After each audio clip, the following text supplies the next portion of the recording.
नमस्ते बच्चों, आप सब ठीक हो? बच्चों, आज हम 10th class Hindi second language lesson number 7 का लेसन नंबर 9 का अध्ययन करेंगे। ठीक है ना? तो आपका 10th क्लास का सेकेंड लैंग्वेज द्वितीय भाषा हिंदी टेक्स्ट बुक खोलिए। टेक्स्ट बुक पेज नंबर 50 खोलिए बच्चों, और पाठ का नाम है दक्षिणी गंगा गोदावरी। ओके, लेसन 9 दक्षिणी दक्षिणी दक्षिणी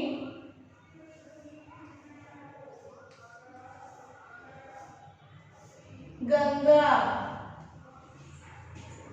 गंगा गोदावरी दक्षिणी गंगा गोदावरी, यह इस पाठ का नाम है और इसके लेखक का नाम है काका कालेलकर। लेखक का नाम है काका कालेलकर। इन्होंने इस यात्रा वर्णन पाठ का लेखन किया है। अब हम देखेंगे लेसन 9 दक्षिणी Ganga Godavari text book page number 50 उन्मुखीकरण देखेंगे। उसके पहले आपसे सनिवेदन है कि आप आपका स्टडी मटेरियल और क्लास वर्क अपने बाजू में ही रख लीजिए। पढ़ते समय ध्यान से सुना बच्चों, ठीक है? उन्मुखीकरण में यहाँ पर आपको एक छोटी सी कविता दी गई है। कविता की पंक्तियाँ हैं, देखिए। कल कल करती नदियाँ सारी, छम छम करती बूंदे प्यारी, सर सर करती हवाएं न्यारी, जन जन होवे यूं बलिहारी। देखिए, कल कल करती नदियाँ सारी, छम छम करती बूंदे प्यारी, सर सर करती हवाएं न्यारी, जन जन होवे यूं बलिहारी। इसका अर्थ है नदियाँ, जो नदी का पानी होता है बहते समय, when it is flowing, what sound will become children? कल कल। When the river water is flowing forward, so water sound is coming कल कल। इसलिए यहाँ पर कहा गया है नदियाँ करती, कल कल करती नदियाँ सारी। नदियाँ सारी क्या कर रही है? कल कल आवाज कर रही है, यानी बह रही है। छम छम करती बूंदे प्यारी, और जो बूंदे गिर रही है ना, बारिश की बूंदे, उसका स्वर कैसे होता है? छम छम। ये बूंदे छम छम करके गिर रही है। सर सर करती हवाएं न्यारी, और जो ये हवा है, हवा यानी पवन, विंड, ये हवा जब चलती है इसका ध्वनि स्वर कैसे आता है? सर सर आता है। जन जन होवे यूं बलिहारी, और जन जन यानी सभी लोग इन सब से कल कल करती नदियों के कारण, छम छम करती बूंदों के कारण, सर सर करती हवा के कारण सारे जन बलिहारी यानी प्रसन्न हो रहे हैं, आनंदित हो रहे हैं। ओके ना? यहाँ पर देखिए 3 प्रश्न दिए गए हैं। यहाँ पर किसके बारे में बताया गया है?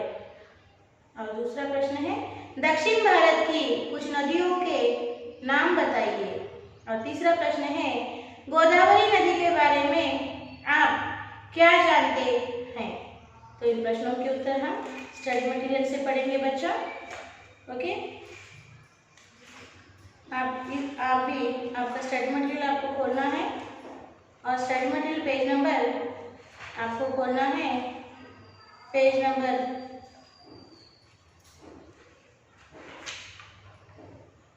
80 खोलिए। पेज नंबर 80 खोलिए, study material page number 80। Okay, और यहाँ पर देखिए प्रश्न दिए हुए हैं पेज नंबर 80 पर। यहाँ पर किसके बारे में बताया गया है? उत्तर इस तरह लिखिए। यहाँ पर नदियों के बारे में बताया गया है। दक्षिण भारत की कुछ नदियों के नाम बताइए।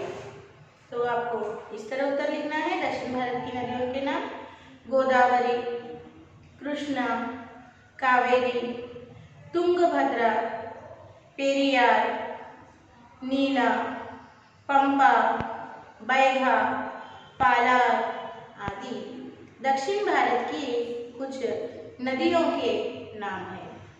और तीसरा प्रश्न है बच्चों, गोदावरी नदी के बारे में आप क्या जानते हैं? तो उत्तर इस तरह लिखिए। गोदावरी दक्षिण भारत की बड़ी नदी है। इसका जन्म स्थान महाराष्ट्र के नासिक एवं त्रयंबकम है। इसकी लंबाई 1450 किलोमीटर है। यह महाराष्ट्र, मध्य प्रदेश, आंध्र प्रदेश, तेलंगाना, सीमांध्र, उड़ीसा और कर्नाटक राज्यों में बहती है। इंद्रावती, किन्नेरसानी, शबरी, मंजीरा और प्राणहिता इसकी उपनदियां हैं। इनसे लाखों एकड़ की भूमि की सिंचाई होती है। करोड़ों लोगों को पेयजल मिलता है। अंत में राजमहेंद्रवरम के पास बंगाल की खाड़ी में विलीन हो जाती है। इस तरह से प्रश्नों के आपको उत्तर लिखना है बच्चों। आपके स्टडी मटेरियल में सारे प्रश्न विस्तार रूप से उत्तर से ही दिए हुए हैं। एक बार पढ़िए, समझिए, फिर अपने शब्दों में लिखने का प्रयास कीजिए। इन प्रश्नों को एक बार साइलेंट रीडिंग कीजिए बच्चों।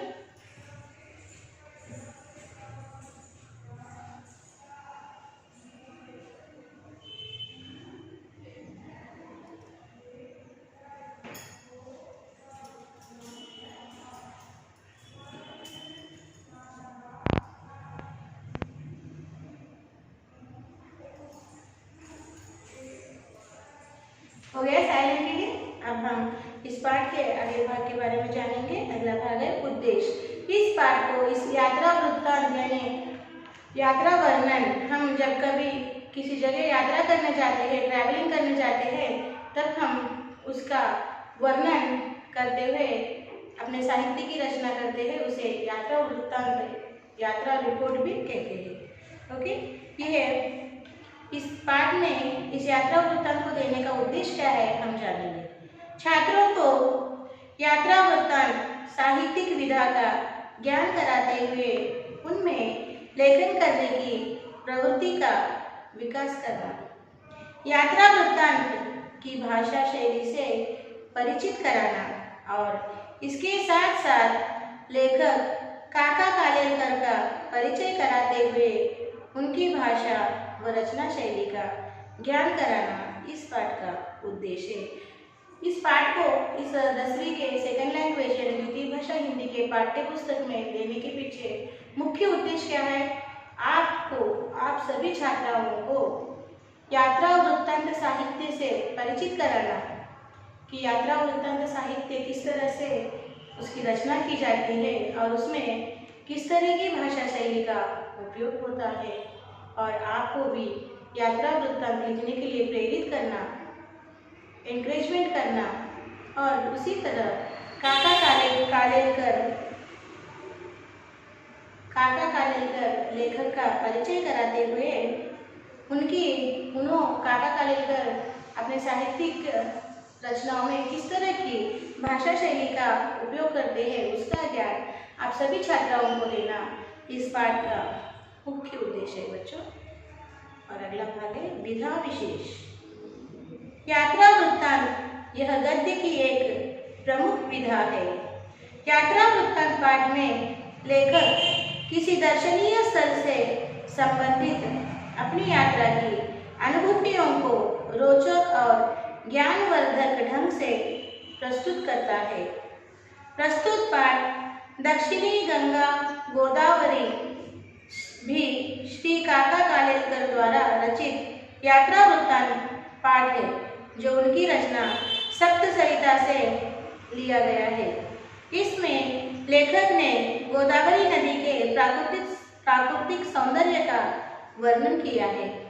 देखिए बच्चों, प्रस्तुत पाठ दक्षिणी गंगा गोदावरी, यह पाठ एक यात्रा वृत्तांत है, यानी यात्रा का वर्णन किया गया है इसमें। और यह यात्रा वृत्तांत यह गद्य साहित्य की एक प्रमुख विधा यानी प्रमुख ढंग है साहित्य रचने का। यात्रा वृत्तांत पाठ में क्या होता है, किसी एक दर्शनीय का अर्थ क्या है, देखने लायक, सुंदर, देखने लायक स्थान का, प्लेस का उसमें वर्णन होता है। और उस दर्शनीय स्थान को देखने जाते समय हम जब ट्रैवल करते हैं तब हमें कौन कौन से अनुभव आते हैं, उन अनुभवों का इसमें विस्तार रूप से वर्णन होता है। और वह बहुत रोचक और ज्ञानवर्धक होता है। रोचक क्यों? क्योंकि हमें अलग अलग स्थानों की जानकारी मिलती है। ओके, और ज्ञानवर्धक इसलिए कि वहाँ अलग अलग स्थानों के बारे में हमें जानकारी मिलती है, वह उन स्थानों की इम्पोर्टेंस के बारे में हमें जानकारी मिलती है, और यात्रा में किस तरह से हमें सुरक्षा बरतनी पड़ती है उसका भी हमें ज्ञान मिलता है, यानी हमारे ज्ञान का वृद्धि होती है, इसलिए ज्ञानवर्धक कहा है इसे। और रचित यात्रा वृत्तांत पाठ है जो उनकी रचना, यह जो दक्षिणी गंगा गोदावरी श्री काका कालेलकर द्वारा रचित पाठ है, जो उनकी रचना सप्त सरिता में से लिया हुआ है। और काका कालेलकर ने इस पाठ में गोदावरी नदी के प्राकृतिक यानी नैसर्गिक सौंदर्य का इस तरह से वर्णन किया है कि पढ़ने वाले का मन आकर्षित होता है। ओके ना, तो अब हम देखेंगे लेखक का परिचय। काका कालेलकर इसके लेखक है। तो देखिए, इनका पूरा नाम दत्तात्रेय बालकृष्ण कालेलकर है। काका कालेलकर नाम से ये हिंदी साहित्य जगत में जाने जाते हैं, मगर इनका असल में पूरा नाम है दत्तात्रेय बालकृष्ण कालेलकर है। उनका जन्म सन 1885 में हुआ और मृत्यु सन 1991 में हुई। इन्होंने आजीवन गांधीवादी विचारधारा का पालन किया। इन्होंने हिंदुस्तानी प्रचार सभा वर्धा के माध्यम से हिंदी की खूब सेवा की। वे राज्यसभा के सदस्य भी रह चुके हैं। देखिए, काका कालेलकर का पूरा नाम है दत्तात्रेय बालकृष्ण कालेलकर, और इनका जन्म जो है ये कब पैदा हुए, जन्म यानी पैदा होने की तिथि, तो इनका जन्म 1885 में 1885 में हुआ और इनकी मृत्यु सन 1991 में हुई। बच्चों, इन्होंने आजीवन यानी जीवन भर, जब तक वे जीवित रहे, आजीवन का अर्थ क्या है, जब तक काका कालेलकर जीवित रहे, आजीवन जब तक वे जीवित रहे, गांधीवादी विचारधारा का उन्होंने पालन किया। गांधीवादी विचारधारा क्या है बच्चों? सत्यमेव जयते, अहिंसा परमो धर्म, यही तो गांधी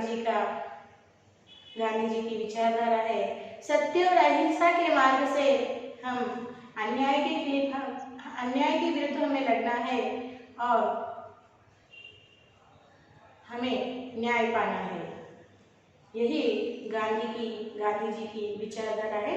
तो जब तक ये जीवित रहे, इसलिए यहाँ कहा गया है आजीवन। आजीवन का अर्थ है जीवन भर, जब तक जीवित रहे तब तक काका कालेलकर जी ने गांधीवादी विचारधारा का पालन किया। प्रस्तुत पाठ देखिए, इन्होंने हिंदुस्तानी प्रचार सभा वर्धा के माध्यम से, इन्होंने जो हिंदी प्रचार सभा समिति है वर्धा के माध्यम से इन्होंने हिंदी की खूब सेवा की, यानी हिंदी में इन्होंने बहुत से साहित्य की रचना की। वे राज्यसभा के भी सदस्य रह चुके हैं। वे हमारे भारत के राज्यसभा के भी सदस्य रह चुके हैं। तो बच्चों, आपसे निवेदन है आप एक बार उद्देश्य, विधा विशेष और लेखक परिचय का एक बार साइलेंट मौन वाचन कीजिए, फिर हम इस पाठ के विषय प्रवेश की और बढ़ेंगे, ठीक है ना।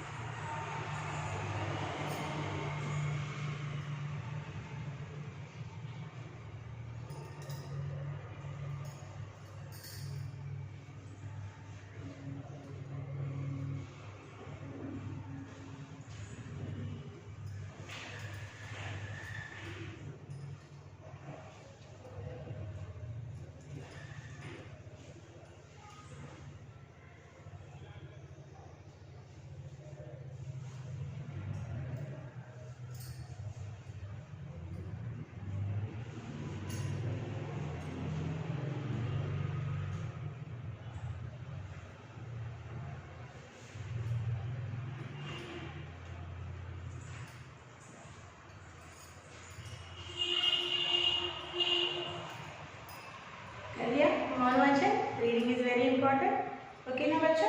अब हम आगे इस पाठ के विषय प्रवेश के बारे में चर्चा करेंगे। पेज नंबर आपका 51 देखिए बच्चों। विषय प्रवेश। गोदावरी नदी धीर गंभीर माता और पूर्वजों की अधिष्ठात्री देवी मानी जाती है। इसके जल में अमोघ शक्ति है। इसके तट पर अनेक शूरवीरों, तत्वज्ञानियों, साधु संतों, राजनीतिज्ञों और ईश्वर भक्तों ने जन्म लिया है। ऐसी पावन और पवित्र नदी गोदावरी नदी के प्राकृतिक सौंदर्य का जो वर्णन काका कालेलकर के द्वारा हुआ है, चलिए इसके बारे में हम जानेंगे। देखिए बच्चों, विषय प्रवेश में क्या कहा गया है। गोदावरी नदी कैसी है? धीर गंभीर है। माता और पूर्वजों की अधिष्ठात्री देवी मानी जाती है। ये गंगा गोदावरी जो गोदावरी नदी है, यह माता, इसे माता माना जाता है और पूर्वजों की अधिष्ठात्री यानी देवी मानी जाती है। इसके जल में, गोदावरी के जल में अमोघ शक्ति है, बहुत शक्ति है। और इसके तट पर यानी इसके किनारे पर अनेक शूरवीरों ने, तत्वज्ञानियों ने, साधु संतों ने, राजनीतिज्ञों ने और ईश्वर भक्तों ने जन्म लिया है। इसके तट पर यानी गोदावरी नदी जहाँ जहाँ से बहती जाती है, उसके किनारे पर जो जो गांव शहर लगते हैं, वहाँ अलग अलग शहरों में, अलग अलग गांवों में अनेक शूरवीरों ने जन्म लिया है। ब्रेव पर्सन, शूरवीरों ने, ब्रेव पर्सन्स ने जन्म लिया है। तत्वज्ञानियों ने, साइंटिस्ट ने, ज्ञानियों ने, फिलोसोफर्स ने जन्म लिया है। साधु संतों ने, ऋषि मुनियों ने जन्म लिया है। राजनीतिज्ञों ने यानी पॉलिटिकल लीडर्स ने जन्म लिया है। और ईश्वर भक्तों ने, ईश्वर के भक्तों ने भी जन्म लिया है। ऐसी पावन और पवित्र गोदावरी नदी के प्राकृतिक सौंदर्य का वर्णन काका कालेलकर ने जो अपने यात्रा वृत्तांत में किया है, आइए उसका पढ़कर हम आनंद लेंगे, ऐसा यहाँ पर कहा है बच्चों। तो अभी हम चलिए काका कालेलकर जी का दक्षिणी गंगा गोदावरी पाठ का यात्रा वृत्तांत पढ़कर गोदावरी नदी के सौंदर्य के बारे में जानेंगे, ठीक है ना। तो ध्यान से सुनिए, पेज नंबर 51 देखिए। चेन्नई से राजमहेंद्री जाते हुए बेजवाड़े से आगे सूर्योदय हुआ। बरसात के दिन थे, इसलिए पूछना ही क्या, जहां तहां विविध छटा वाली हरियाली फैल रही थी। पूर्व की तरफ एक नहर रेल की पटरी के किनारे किनारे बह रही थी, पर किनारा ऊंचा होने के कारण पानी हमें कभी कभी ही दिख पड़ता। सिर्फ तितली की तरह अपने अपने पाल कतार में खड़ी हुई नौकाओं पर ही हमें नहर का अनुमान करना पड़ता। बीच बीच में छोटे छोटे तालाब भी मिलते। इनमें रंग बिरंगे बादलों वाला आसमान नहाने के लिए उतरता हुआ दिखाई पड़ता और इससे पानी की गहराई और भी अथाह हो जाती। कहीं कहीं चंचल कमलों के बीच खामोश खड़े हुए बगुलों को देखकर सवेरे की ठंडी ठंडी हवा का अभिनंदन करने को मन मचल पड़ता। इस तरह कविता प्रवाह में बहकर जाते हुए कोवूर स्टेशन आ गया। मन में यह उमंग भरी थी कि अब यहाँ से गोदावरी मैया के भी दर्शन होने लगेंगे। देखिए बच्चों, यहाँ पर यात्रा बोलता कि यानी यात्रा किस स्थान से शुरू हुई, वहाँ से उसका वर्णन किया जा रहा है। जब आप दक्षिणी गंगा गोदावरी के दर्शन को जा रहे हैं तो आपको फर्स्ट यात्रा कहाँ से शुरू करना है? चेन्नई, जो हमें पूर्व में हमें मद्रास सिटी कहते थे। चेन्नई से राजमहेंद्री जाते हुए बेजवाड़े से आगे सूर्योदय हुआ। तो हम चेन्नई से राजमहेंद्री जाने लगे। तब क्या हुआ? बेजवाड़ा चले जाने के बाद सनराइज हुआ। बरसात के दिन थे। वो दिन कैसे थे? जब काका लेकर चेन्नई से राजमहेंद्री दक्षिणी गंगा गोदावरी के दर्शन के लिए निकले थे, तो वो दिन बारिश के थे। इसलिए पूछना ही क्या, बारिश के दिन में क्या पूछते हो? जहाँ तहाँ पेड़ पौधे हरियाली फैली हुई थी।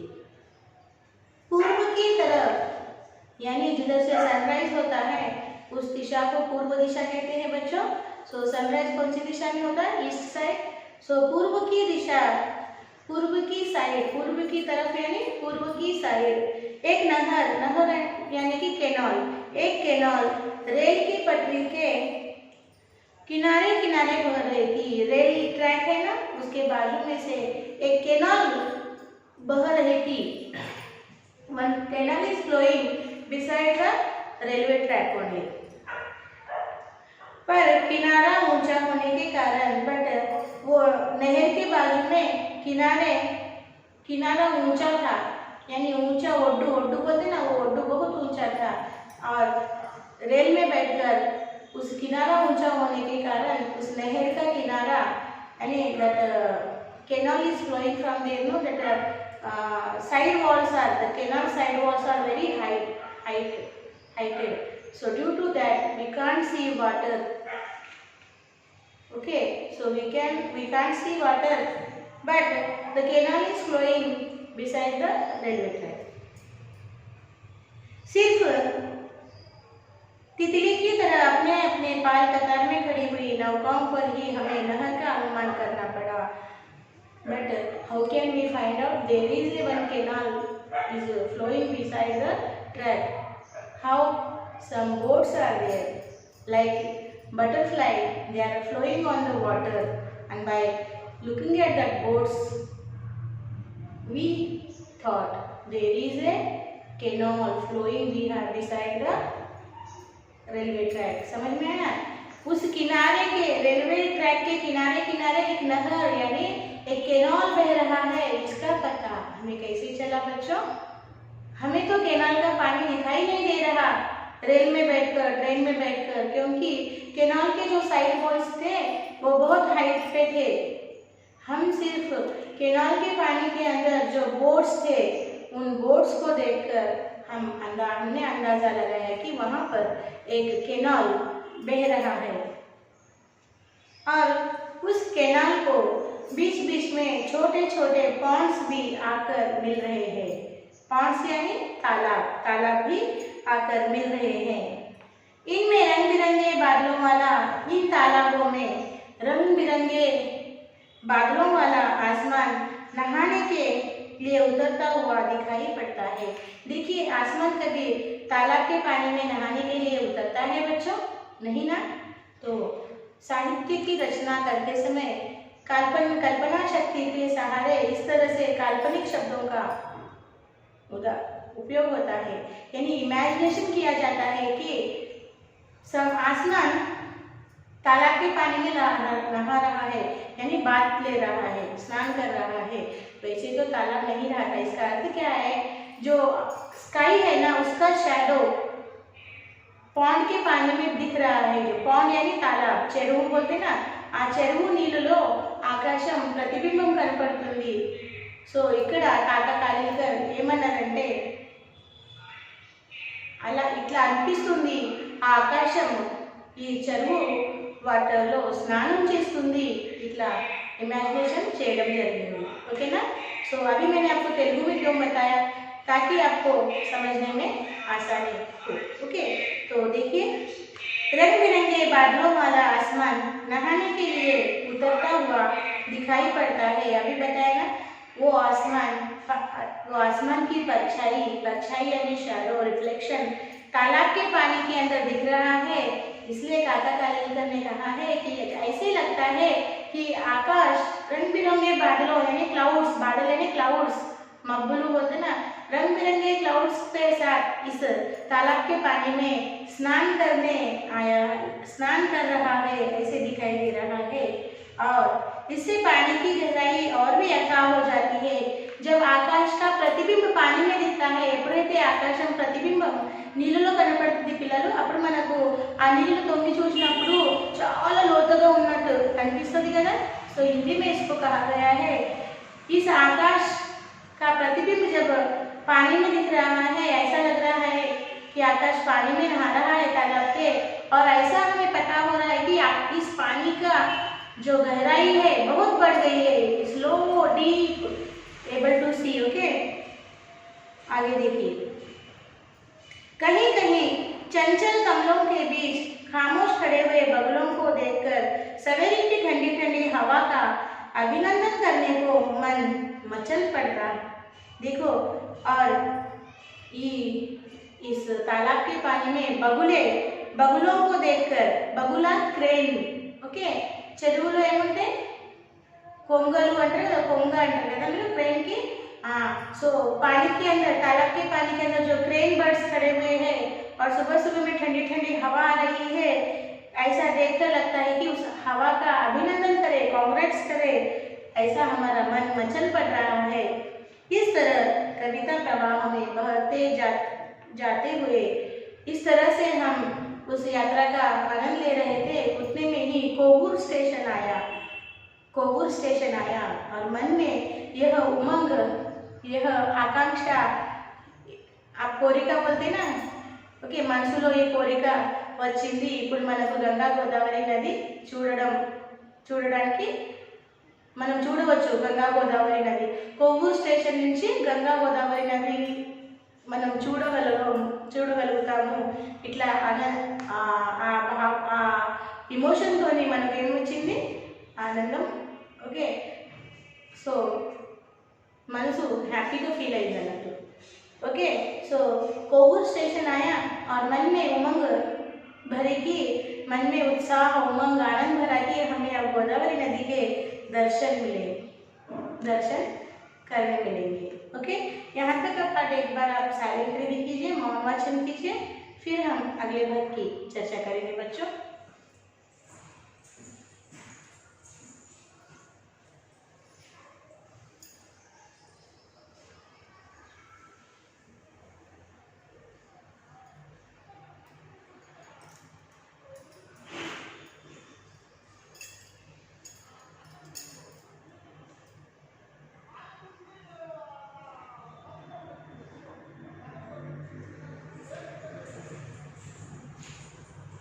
तो बच्चों, आज हम यहीं पर रुकेंगे.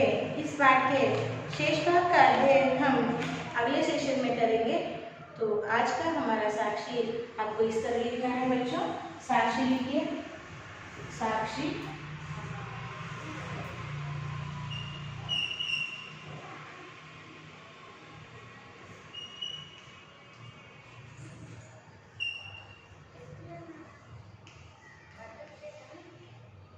साक्षी, और यहाँ पर लिखिए subject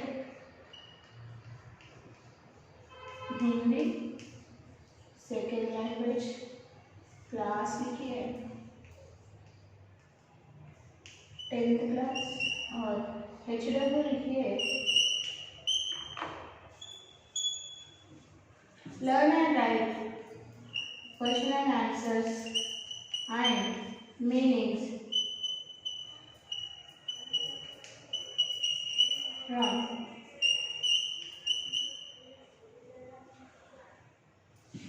Lesson 9, textbook, page number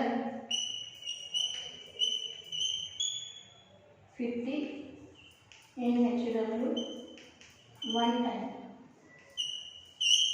okay, सो मीनिंग्स आपको स्टडी मटेरियल में मिलेंगे, आपके study material page number, okay, आपके स्टडी मटेरियल पेज नंबर देखिए, पेज नंबर 83 और 82 पर मीनिंग्स दिए हुए हैं। आप स्टडी मटेरियल में देखकर मीनिंग्स लिखिए और टेक्स्ट बुक पेज नंबर 50 पर आपको उन्मुखीकरण की एक छोटी सी कविता की पंक्तियों पर आधारित 3 प्रश्नोत्तर दिए हैं बच्चों, उनको आपको ओके आपके होमवर्क में लिखना है और फिर आपको यहाँ पर पेरेंट्स साइन लेना है और यहाँ पर टीचर्स जब स्कूल शुरू होगा तब आपको साइन देंगे। होमवर्क लिखो, लिखकर सुंदर हस्ताक्षर में होमवर्क लिखकर स्कूल का जो मेल आईडी आपको दिया हुआ है बच्चों, उस मेल आईडी को भेज दीजिए, ठीक है ना, समय में भेज दीजिए। हस्ताक्षर का ध्यान रहे, आप 10वीं कक्षा के बच्चे हो और आपको बोर्ड एग्जाम लिखना है तो हस्ताक्षर यानी हैंड राइटिंग सुंदर होना चाहिए, ठीक है ना। तो आज हम यहीं पे रुकेंगे, इस पाठ के शेष भाग का अध्ययन हम अगले सेशन में करेंगे। तब तक बच्चों धन्यवाद, बाय बाय।